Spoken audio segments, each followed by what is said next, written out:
Herritarrek Gipuzkoako instituzioengan zuten konfiantza galdu dutela uste du EAJak eta konfiantza hori berreskuratu nahian onartu dute gaur gobernu onaren dekalogoa.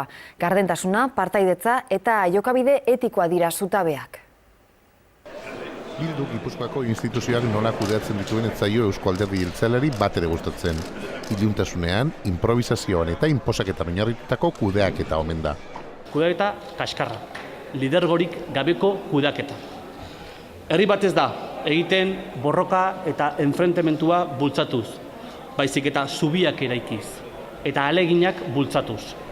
Alik eta herritar gehienen aleginak batu ahal izateko, gobernu onaren dekalogoa onartu dute Gipuzkoako jeltzaleek.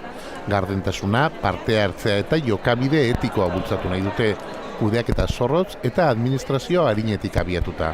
Herritarrei konfiantza askatu nahi balin badiegu, konfiantza, segurtasuna, seriotasuna eta sendotasuna eskaintzeko gai izan behar dugu. Gaur aurkeztu duten dekalogoa, ekintza eta estrategia zehatzetan gauzatuko da etorkizunean.